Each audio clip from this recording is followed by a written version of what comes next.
got paid, you paid your bills, you bought groceries, you filled your tank, you maybe treated yourself to one thing, and now it's gone. All of it. And you're sitting there wondering how someone earning a decent salary, more than your parents earned, more than you've ever earned, still ends up feeling broke by the 20th of every month. You're not imagining it, and it's not a discipline problem. Something structural changed in the last 4 years that makes a good salary feel like it isn't enough, even when it objectively is more money than previous generations ever made. Let me show you exactly what changed, what's actually draining your paycheck, and 3 specific moves that put real money back under your control. Let's start with the data, because this is not a personal failure story. This is a mass experience. A Harris poll released just last week, conducted on behalf of the Guardian, found that 95% of Americans believe the United States is experiencing an affordability crisis. 95%. Across party lines. Democrats, Republicans, Independents, about half of each group says they are personally struggling to afford everyday basics like gas and groceries. A separate Gallup survey from April 2026 found that 55% of Americans say their financial situation is getting worse. The highest percentage Gallup has recorded since it started tracking this question in 2001, higher than during the 2008 financial crisis, higher than the pandemic, and the FINRA, National Financial Capability, which surveys about 500 adults from every U.S. state, found that 26% of Americans are now spending more than they earn, up from 18 to 20% in previous surveys. More than 1 in 4 Americans, and 44% say they find it difficult to pay all their bills. This is not a niche problem. This is not a poverty problem. This is a working salary problem. And the fact that you feel it on a good income is exactly the point. So, what's actually happening? There are 3 forces working against your paycheck simultaneously, and most people only know about one of them. Now here's the thing. If you just said to yourself, yeah, I know, everything costs more, you're only seeing one of the 3 forces. The second one is more subtle, and it's the reason people on genuinely high salaries feel this just as badly as people on average salaries. Stay with me, because this next part is the one most finance content completely misses. Force number 1 is the one everyone talks about. Prices went up, but the specific prices that went up matter more than the overall inflation number. Inflation hits discretionary spending, restaurants, travel, clothing, and it hits fixed costs. The difference is enormous in the budget. Discretionary spending can be cut. Eat out less, travel cheaper, buy fewer clothes. That's painful, but it's controlled. Fixed costs you cannot cut, not without major life disruption, rent or mortgage. Utilities, car insurance, health insurance, childcare if you have kids.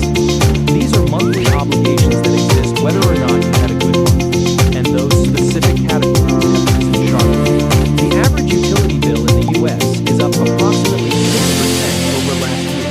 That's a fixed monthly cost, going up whether you use more electricity or not. Rental prices in most major U.S. metro areas are significantly higher than they were in 2020. Health insurance premiums have continuously declined. Here's what makes this particularly brutal. When your fixed costs go up, there's no adjustment. It's not like groceries where you can switch from branded to store products. Your rent is your rent.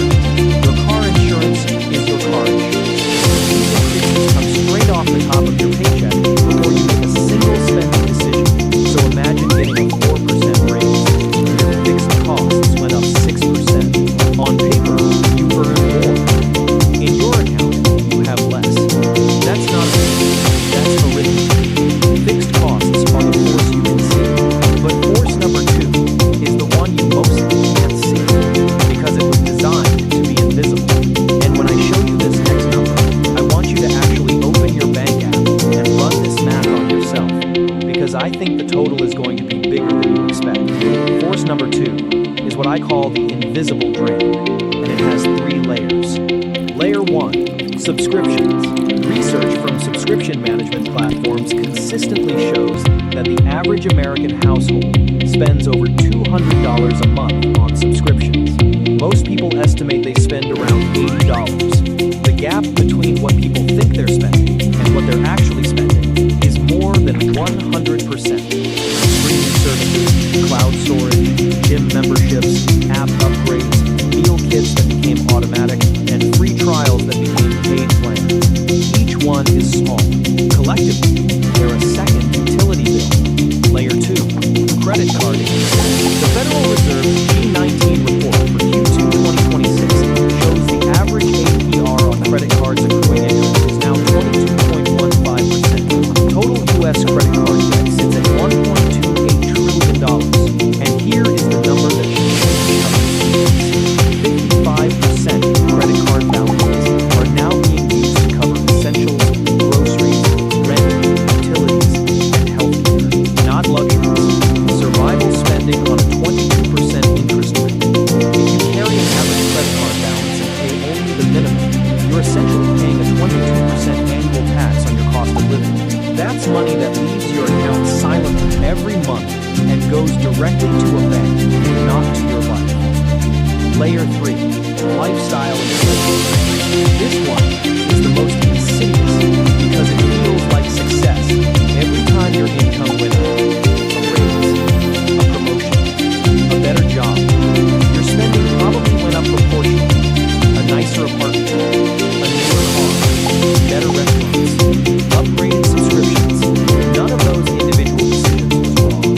But if your spending rose at the same rate as your income every single time, your actual financial position, you're just living a more expensive version of the same paycheck. These three layers, subscription creep, credit card interest, and lifestyle inflation, are all invisible in the sense that they don't feel like spending in the moment. They feel like maintaining your life. And that's exactly why they're so effective at draining a salary that should, on paper, be enough. Here's the third force, and this is the one that will make you genuinely angry, because it's happening to your paycheck before you ever see it. Your salary is not your income, and the gap between those two numbers is almost certainly larger than you've ever calculated. Force 3 is called the salary illusion. Your salary is the number at the top of your offer letter. Your income is what actually lands in your bank account. These are not the same number, and the gap is often shocking when you actually calculate it. Let's take a $75,000 salary as an example, roughly the median household income in the United States. Before you see a single dollar, federal income tax removes a significant chunk. State income tax takes another piece in most states. FICA, Social Security Administration, removes 7.65%. If your employer offers health insurance and you're enrolled, your premium contribution comes out pre-tax. If you're contributing to a 401k, which you should be, that comes out too. By the time $75,000 arrives in your checking account, the take-home figure in most states is somewhere between $52,000 and $57,000 a year. Depending on your deductions and state, that's $4,300 to $4,750 a month.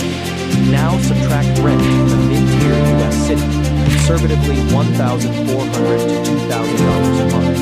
Subtract a car payment and insurance. Subtract groceries. Subtract utilities. You are now potentially paying $200 of your monthly nut before you pay for anything discretionary. This is why a $75,000 salary, which sounds like a lot to anyone who remembers earning $40,000, often doesn't feel like it. The number on the offer letter has nothing to do with the money that's actually available after the fixed obligations are met. And when that gap is invisible because nobody ever taught you to calculate it, it feels like a personal failure when it's actually just math. Okay, three forces: fixed cost explosion, invisible drains, and the salary. You now understand the system better than most people ever will. But understanding a trap doesn't get you out of it. So here are three specific moves, not vague suggestions, actual moves with numbers attached that directly address each of these three forces. Move 1. Tackle the fixed cost explosion with an annual insurance audit. Set a calendar reminder once a year, any month, to get competing quotes on your car insurance, renters or home insurance, and, if possible, your internet service. Research consistently shows that people who shop their insurance annually save several $100s a year compared to those who stay with the same provider on auto renewal. Insurance companies give their best rates to new customers. Loyalty is financially punished. An hour of shopping once a year is one of the highest hourly returns available to anyone. Move 2. Attack the invisible drains with 20-minute subscription plan. Tonight, not this weekend, tonight, open your last bank statement and highlight every recurring expense. Write them all down. Each one asks, have I used this in the last 30 days? Would I miss it if it vanished tomorrow? Cancel everything when the answer to both questions is yes. Most people find between $40 and $80 a month in subscriptions without any reduction in their actual quality of life. At $60 a month, that's $720 a year back in your account permanently. If this gave you a name for something you've been using for a while, subscribe. Every Tuesday, I break down one more how the American financial system actually works, with the real numbers and the real sources. Next week, why the stock market is at all-time highs while most working Americans feel financially squeezed, and what you can actually do with that information. From a company, which of the three forces hits hardest for you? Fixed costs, invisible drains, or the salary? I read every single reply. See you next Tuesday. On credit card interest specifically, if you're carrying a balance at 22%, every other investment decision you make is secondary to eliminating that debt. A high-yield savings account earning 4.5% while you carry 22% credit card debt is losing you 17.5 percentage points a year. The highest guaranteed return available to most Americans right now is paying off high-interest credit card debt. Move 3. Fix the salary illusion with a take-home model. This week, calculate your actual monthly take-home, not your salary, your actual deposit. Then subtract every fixed monthly obligation. What's left is your real discretionary income. Most people have never calculated this number and are making spending decisions based on a salary figure that has no relationship to their actual available cash. Knowing the real number ends the illusion.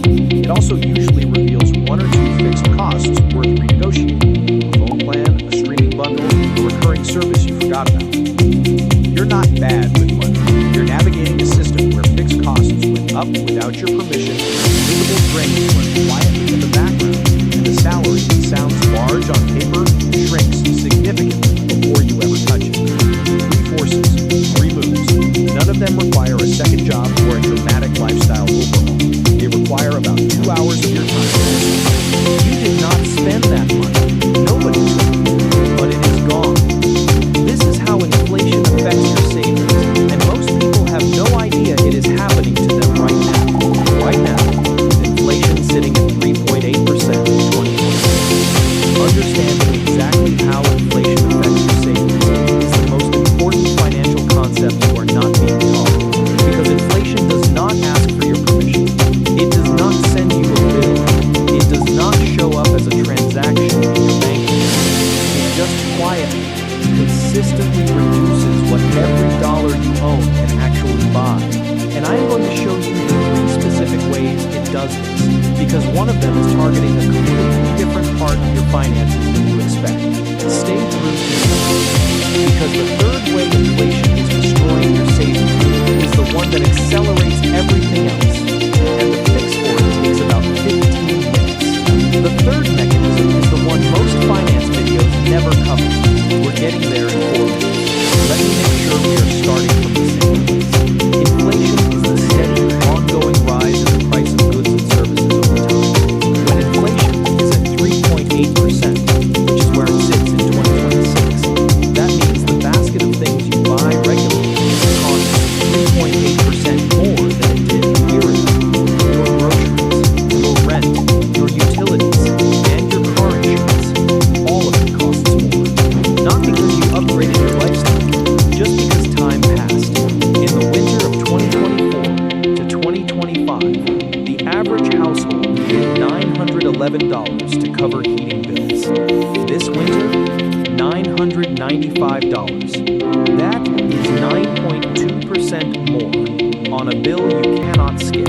Now here is where it gets personal. The problem is not just that prices are rising. The problem is that your savings account almost certainly is not keeping up. What is your savings account actually paying you right now? The answer is probably making this worse than you realize. Quick pause. If this is already making you uncomfortable, subscribe now. I release one video like this every single week, and the next one covers something that is costing the average person over $1,000 a year without them noticing.